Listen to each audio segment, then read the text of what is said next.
Well, it is morning. Charlotte and Molly.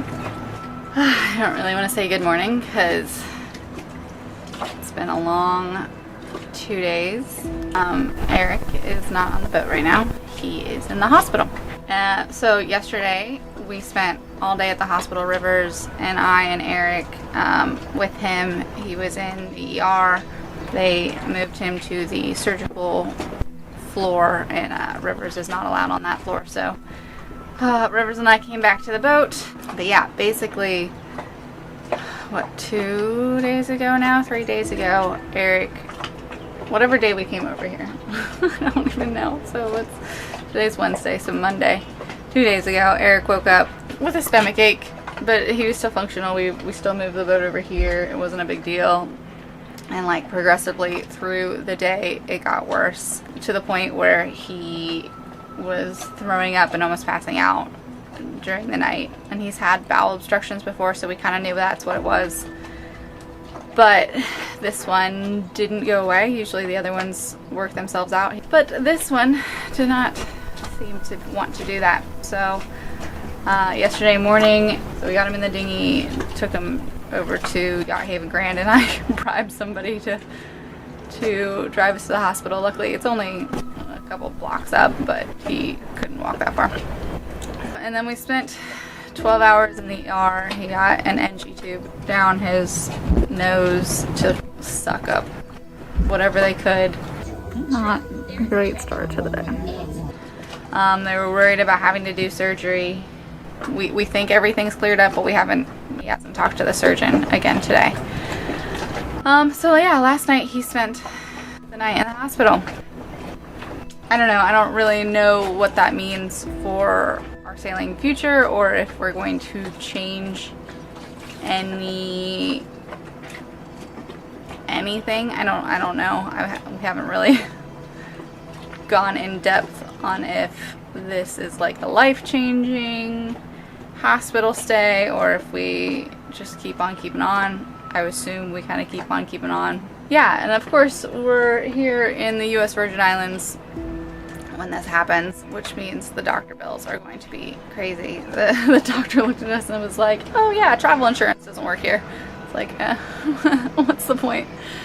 It's like you either have to have full-on like American insurance and travel insurance at the same time, and like, anyway, it's just a big. And yeah, I mean, we're grateful that like in the 4 years that we have been doing this is our first hospital stay. Nothing big has ever happened, and it looks like, you know, he's out of the woods now, so we're just kind of waiting for the confirmation that he can go home now that everything is flowing.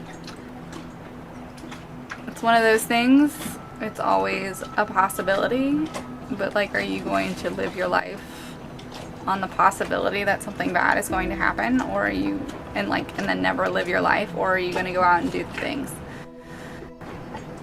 I would assume we're gonna keep doing the things, and hopefully he gets out today.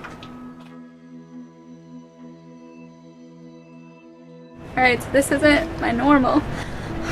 Obviously, I don't usually pick up a camera when freaking out. Like, man, I hate these cruise ships so much. Whip around here. It should all be in a row. Like, everybody should be pointed the same direction. These cruise ships come in and they put all of their bow thrusters on, so then everybody in the freaking anchorage all over the place. And gusting like 20 to 25, and so the wind is coming a different way. There's stirring all over the place. We got leaving on the mooring ball, and that's the closest one, but we're on anchor, so we move differently than them, and they're moving around, and then it's just me on the boat freaking out. Like, if we hit that boat, what if my anchor drags? Like, I hate this. Like, I really, really like Charlotte. Charlotte's a really great anchorage. But man, when these cruise ships come in, not to mention that I'm like just fucking stressed anyway, all the time right now because Eric's in the hospital, so I can't do anything. Like, man, it's not been a great couple days. That's all. We didn't hit. We're fine. We didn't hit anybody. Everything's good. I think everything is finally freaking calming down. But man, it is not. Sunshine and roses on the sailboat all the time. Let me tell you.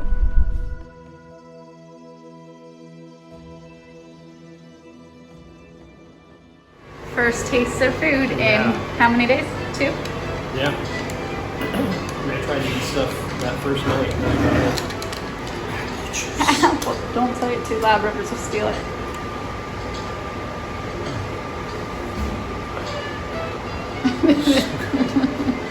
Cheers. The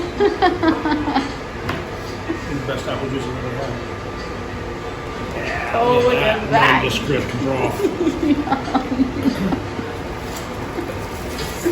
Can't wait to dig into that.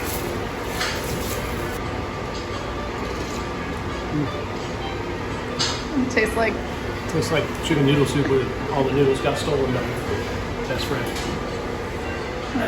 well, get that down. Keep it down. Yeah. We wake up, we do schoolwork, and then we head to the hospital and hang out with him for a little bit. And then we come back, and then we eat dinner, and we go to bed. So, like, it's good because we're able to see him and hang out with him, and Rivers gets to go in the hospital. So, like, it's been good in that way that we can go visit him, and it's so close. But I just feel like we're not doing anything. It does kind of suck though, because the wind right now is coming from the north, and if he was healthy, we would be going to Grenada, because that is the wind direction that we need. But instead, here we are. I'm going to assume he's going to at least need a day or 2 of rest before we can just like pop out of here. Plus we need to like get up on all the things that I've not been doing while he's been gone, like the laundry and just kind of getting the boat ready in that way. So we're behind schedule still, constantly, always. Hopefully this is our last setback. I'm really, really tired of just things working against us in every which way. So I hope this is the end of it. I don't know if like Mercury is in retrograde or what, but things have just not been going smoothly for us. Let's hope this is the bottom of the pit and we can start climbing out. But other than that, he gets out today, so that's good. So it's got to be like coming up. Anyway, it's all good news. We didn't have to have surgery. I think we're gonna be okay. So. Well, what's up, guys? You can tell my voice is still not quite right because of the NG tube that I had down my throat for 2 days of that. Yeah, I'm kind of lost track. But I'm supposed to be going home today. We haven't taken much footage over the last couple days for obvious reasons. This isn't really a setting that we tend to go for the cameras in. Here, I'll give you an overview.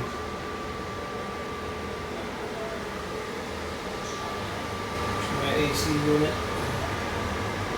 There's my view of the roof. And there's the regular diet that they put me back on and that I have been consuming without any problem. So it's been a rough 4 days, and I'm sure it's been just as rough on Lauren. She's had her own trials while back at the boat without me, and as always has done absolutely kick-ass. Never a doubt in my mind. So I just gotta get through today till about 3 p.m. with everything functioning properly, no IV, and eating normal food, and they're giving me the boot. So just thought I'd say hey, take a little bit of footage of where I've been for the last 4 days, and not much has been going on, man. Just hours and hours of, yeah, this is the scene. I'm looking pretty damn awesome right now. So, all right, peace.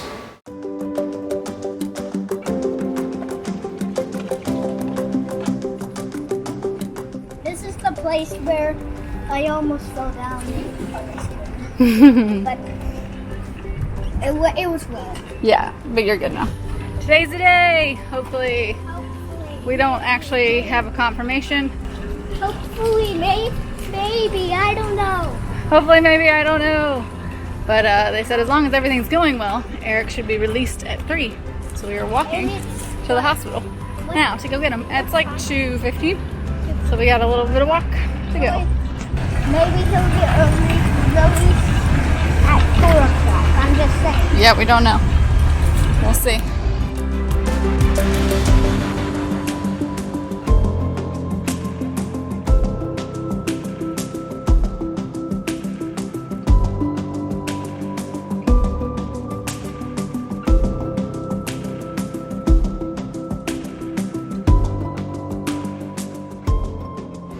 You're almost free.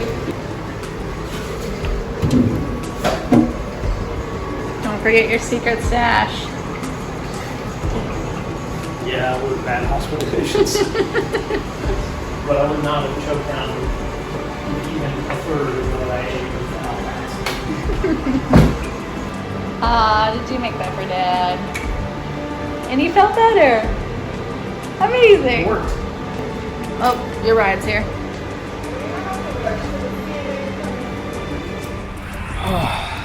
Yay! How's your walk of freedom? Yeah, we are walking home from the hospital. Quick poll. How many of you have walked home from a hospital stay? You have to have stayed the night for it to count.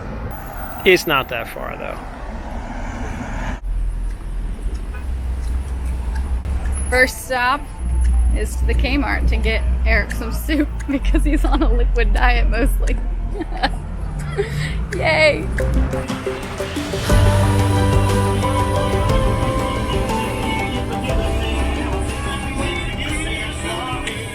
Okay, I said it was reasonable, but it's kind of expensive. What else, though? I don't know. We don't want to eat this. Something broccoli. We're not all gonna eat this. I'll make Rivers and I food. Not when it's $5 a can.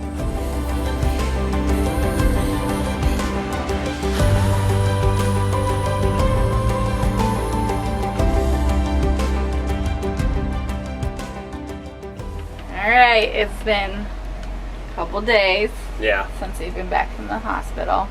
I think it's finally time to do a passage drink. Cheers, I haven't had my passage drink. Do you want one of these? You want a tea? No, I don't like tea. Tea because I'm trying to do everything positive possible for my gut health. Yeah. Caffeine is bad. So, I'm not saying Does that. pancakes have caffeine? No, they do not. They're great for your guts. And our plan is not to go crazy. I'm not going to quit drinking coffee altogether, I don't think. But I also haven't had any real hankering for it. So, we're let's drink some tea. And it's fine. We got a big tin full of random tea we never drink, so we're working our way through it. That's what's happening right now. Tea and juice for me. Hey guys, hope everybody is well. I just kind of wanted to talk to you guys a little bit about my hospital stay and my own personal history with my gastrointestinal issues. Not something you generally talk about a lot. Let me start by saying I'm feeling much better.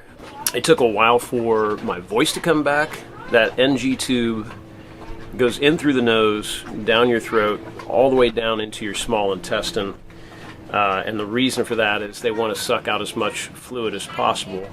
This was a small intestine obstruction, which I've had before. But that NG tube, when they put it in, they warned me, the nurses, a couple doctors, when they decided to do this, because it was either surgery or this tube to try and see if the kink would undo itself. And by removing all that fluid, I guess that's what allows it to sort of sometimes unwind. So that's why they put me in the surgical suite. In case it wasn't working, they wanted to be able to get me into surgery quickly. When they first told me they were going to put it in, they kept telling me how awful it was going to be. They warned me that it was going to be really rough going in and really rough once it was in. And I've been through my share of hospital treatments and procedures, and I know the drill. You know, sometimes you just suck it up, know it's going to suck, and then you're done. I thought this was going to be for a couple hours while they saw if they could get fluid out, whatever. And it was one of the worst experiences I've had. The feeling of it going down. They have you drink a glass of ice water as it's going down. You're basically swallowing the tube as they feed it down. And I ran out of water, and they're still swallowing. It's like, just thinking about it. So then once it's in there, it's just a horrible, horrible feeling. And I asked how long it would be in, and they said for a few days. I wasn't sure if I could handle it. It sounds lame. It's just a tube, but it was really bad. Anyway, that is all better now. My throat feels much better. I can talk normally. I can do my work. Set me back a little bit. But back to the intestinal obstruction. It's something I've had a handful of times, but not since we've been out cruising full time. And this was the first time it was this bad. Usually after about a day or so, as painful as they can be, it would work itself out. This one, however, in the middle of the night, you know, it got bad enough that I was vomiting off the back and in just extreme pain to the point where I was losing feeling in my arms and legs and getting tunnel vision and sweating profusely, and just my guts were seizing up, and I wound up laying flat here on the cockpit floor just to try to get myself together and talk to Lauren a little bit about what she was going to do to get me off the boat if I passed out. So it was a pretty scary night, I'm sure, really scary for her. And she was a trooper through all of it. Basically, I managed to throw up enough that I could relax for a while. But when I woke up in the morning, I knew we had to go because it wasn't going to work itself out. But what I wanted to talk about was, this is not a new thing for me. I think maybe if this had happened out of the blue, I'd be maybe more freaked out. I don't know. I don't have a large intestine because of surgery I had at age 27 after a 10-year battle with colitis. And actually, a lot of the doctors now, in retrospect, think maybe Crohn's. Crohn's disease and ulcerative colitis are very similar. They affect different parts of the gastrointestinal system. Crohn's can be much more widespread. So after battling it for 10 years and worrying that I was going to get into a situation where it's called toxic megacolon, which is fatal, almost always. Sort of a preemptive surgery is to remove the large intestine and sort of form a pouch out of the end of the small intestine called a J pouch. You might have seen I've got a pretty sizable scar on my abdomen, and that's what that's from. So that was back when I was 27. And then even since then, I've been battling chronic inflammation from that still. I'm far better than when I had ulcerative colitis. That was a nightmare, and I went through so many kinds of drugs to try to remedy that with no success. The surgery was kind of like the last hope to give me kind of a normal life. I struggled even after the surgery, and a lot of this is, most doctors think, and a lot of professionals think, there's a heavy element of stress involved in the cause of not just ulcerative colitis and Crohn's, but any IBS. And I do think that's the case. I think it was for me. I think I was subduing a lot of internal stress, and that's just, where it manifested itself for me. For some people, it's other things. At any rate, since coming out here on Cecilia 4 years ago, my gut health has been the best it's ever been. I'm not on any prescription medicine anymore. We have our stresses out here, but they're immediate stresses for the most part, that things that we're trying to get through and solve. It's different than the whole ball of land life stresses that all of us have to deal with, because for whatever reason, since being out here, I've felt better than I had in a long time. And so, even though I'd had these small intestinal obstructions before, I guess I sort of thought I was done with all that. But at any rate, it reared its ugly head again, and we had what we had.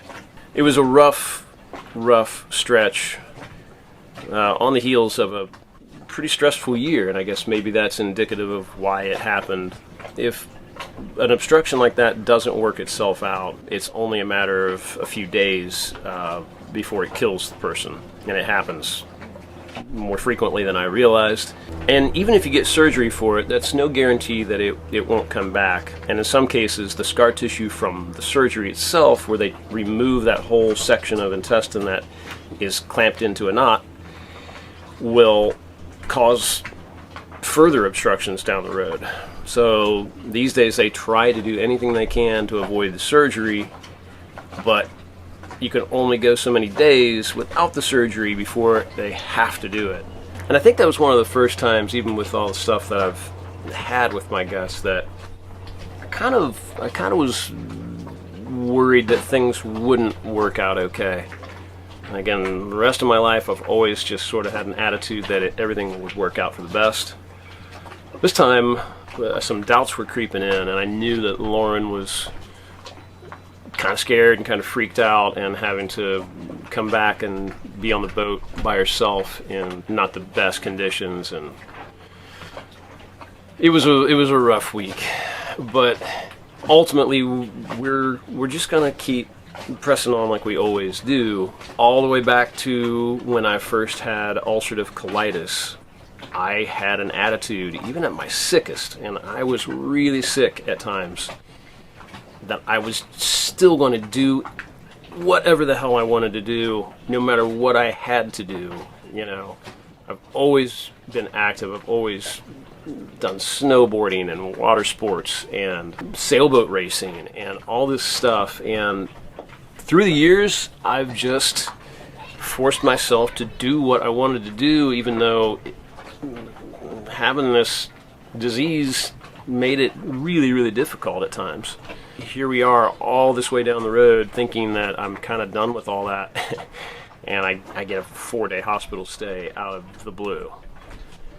But ultimately, we're just gonna keep doing what we're doing. I think about it sometimes, and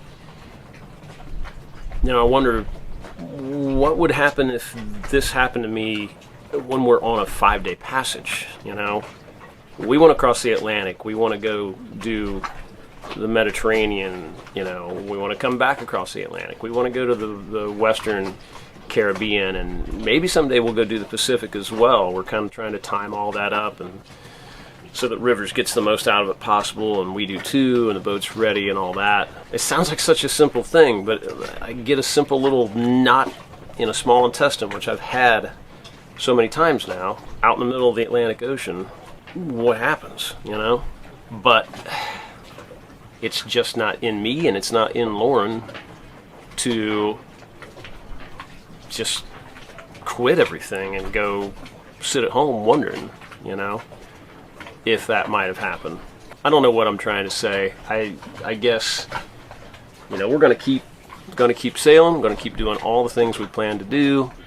This was another huge setback, kind of emotionally and definitely financially, but that's life. There's so much reward we get out of this life, and so many challenges that, when we meet them, you feel that sense of accomplishment.